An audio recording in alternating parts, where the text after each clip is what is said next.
F1, F3, and F4 visas in danger and Trump's new citizenship rule under the Trump administration. Significant changes to family-based immigration were proposed, focusing on limiting chain migration. The administration targeted visa categories like F1, F3, and F4, arguing they contributed to excessive immigration. This push was part of a broader shift toward a merit-based system prioritizing skills over family ties. If you're interested in this topic, please pay attention and watch the video through to the end to get all the information. Please hit like and subscribe, and don't forget to push the notification bell for an upcoming video. So, without any further delay, let's jump into the video. Trump's plan to end chain migration. F1, F3, F4 visas at risk. During the Trump administration, family-based immigration was one of the key points of contention in the broader discussion on immigration reform. One of the most significant changes proposed was a crackdown on what was often referred to as chain migration. The term, as used by the Trump administration, described the process where immigrants sponsored extended family members for U.S. visas, resulting in a cascade of green cards for relatives and their families. The administration argued that these policies led to an uncontrolled influx of immigrants, which they believe had negative social and economic implications.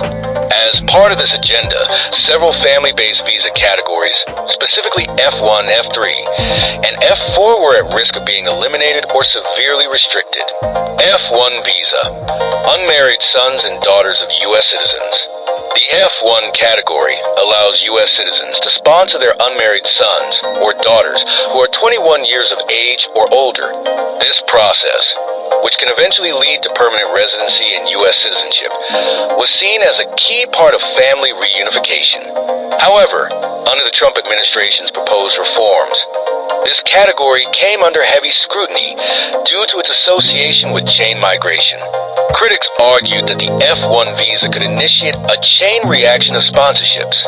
If a U.S. citizen successfully brought their adult child into the country, that child could later marry someone from their home country. In turn, the spouse could be sponsored for a green card, followed by other family members, such as parents or siblings, who could also immigrate. This was viewed as a potential loophole that allowed extended family members to join the U.S. population through a single, initial sponsorship. Although family reunification remains a central tenet of U.S. immigration policy, the Trump administration considered eliminating the F1 visa category, claiming that it contributed to chain migration. If such a proposal had been successful, it would have severely limited the ability of U.S. citizens to bring their adult children into the country, particularly those who are 21 or older. F3 visa, married children of U.S. citizens. The F3 visa applies to married children of U.S. citizens. If a U.S. citizen sponsors their married child, 21 or older, that child can immigrate to the U.S. with their spouse and children, thus bringing a significant number of people into the country at once. This has long been one of the largest categories for family-based immigration. The Trump administration's concerns over the F3 visa mirrored those associated with the F1 visa, namely, that it encouraged chain migration. If a married child and their family immigrated, the chain could extend further as the newly arrived immigrants sponsored their own family members. This was perceived as a threat to the limits on immigration and was seen as a catalyst for significant population increases without a corresponding focus on skills or employment. The administration sought to reduce the number of F3 visas, which would have meant a lower number of immigrants entering the U.S. through this route. In some cases, the proposal aimed to eliminate this category altogether, thus preventing the kind of large-scale family reunification that it promoted. This video was a central element of the merit-based immigration system that President Trump advocated for, which emphasized the value of skills and education over familial ties. F4 visa, siblings of U.S. citizens. Perhaps one of the most controversial and heavily targeted categories was the F4 visa, which covers siblings of U.S. citizens. This category was seen as a major source of chain migration, given the long waiting times for a visa to become available and the possibility of family reunification spreading to other relatives. Applicants often face wait times of 15 to 20 years, depending on their country of origin, but once an F4 visa was granted, the new immigrants could sponsor other family members. The Trump administration viewed the F4 visa as an example of extended family immigration that it sought to limit or eliminate.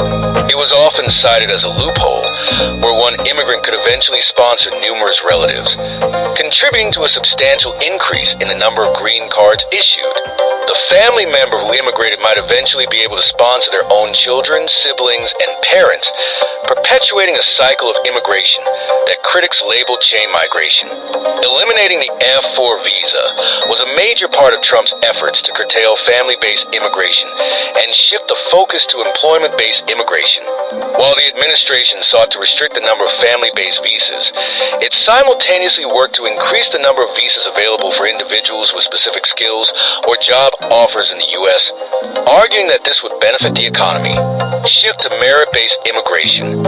Under the Trump administration, the focus of immigration policy shifted toward a merit-based system, which would prioritize factors like education, employment, and specialized skills over family connections. The administration's proposed immigration reform bill, the Reforming American Immigration for Strong Employment Act, aimed to drastically reduce the number of family-based visa categories. The F1, F3, and F4 visa categories were seen as prime candidates for elimination or significant reduction. The rationale behind this shift was to reduce the number of immigrants entering the U.S. through family ties and instead prioritize those who could contribute economically through their skills and education. Proponents of the merit-based system argued that it would create a more robust economy and reduce the strain on social services, while opponents claimed it would harm families and reduce diversity within the U.S.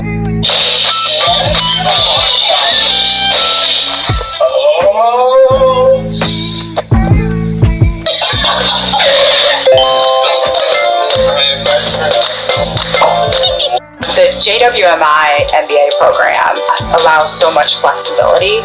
One of the things that appealed to me about the JWMI program was the impact on immigration and family reunification. If the Trump administration's proposals had been fully implemented, the F1, F3, and F4 visa categories would likely have faced significant reductions or elimination. Such changes would have created even more significant backlogs in the immigration system, particularly for those seeking to reunite with family members. Immigrants who had long-term plans to reunite with their adult children, married children, or siblings could have faced even longer waits, or in some cases, have been entirely barred from sponsoring those family members. The Trump administration's focus on limiting family-based immigration would have fundamentally altered the nature of U.S. immigration policy. The emphasis on merit-based criteria might have shifted the immigration landscape toward professionals and highly skilled individuals, potentially changing the social fabric of the nation and its approach to family reunification.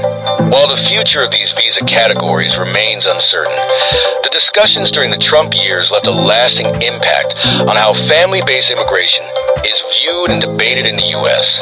Donald Trump's new citizenship rule. Is your family at risk even with an H-1B or green card? H-1B visa new rule. This change has significant implications for Indian immigrants, particularly those stuck in the decades-long employment-based green card backlog. U.S. President Donald Trump has signed an executive order to end automatic citizenship for U.S.-born children of undocumented immigrants, setting the stage for a legal battle over the 14th Amendment. Starting in 30 days, federal agencies will no longer issue citizenship documents to such children, effectively challenging a constitutional guarantee upheld for over 150 years. Trump argued the 14th Amendment has been misinterpreted. The 14th Amendment has never been interpreted to universally grant citizenship to everyone born in the United States, he said. Under the new rule, children born to parents who are neither U.S. citizens nor lawful permanent residents will no longer be considered citizens at birth. This change has significant implications for Indian immigrants, particularly those stuck in the decades-long employment-based green card backlog. Many Indian families rely on birthright citizenship for their U.S.-born children to gain legal standing and eventually help their parents navigate immigration hurdles. Children born to parents on temporary work visas like H-1B or dependent visas like H will now lose automatic citizenship. This creates new uncertainties for families who are already facing delays in securing permanent residency. For many, the ability of their U.S.-born children to sponsor them for a green card upon reaching adulthood was a critical part of their long-term immigration plans. One immigration lawyer explained, if both parents are in the U.S. on non-immigrant visas, their child will no longer be issued a U.S. passport under this executive order.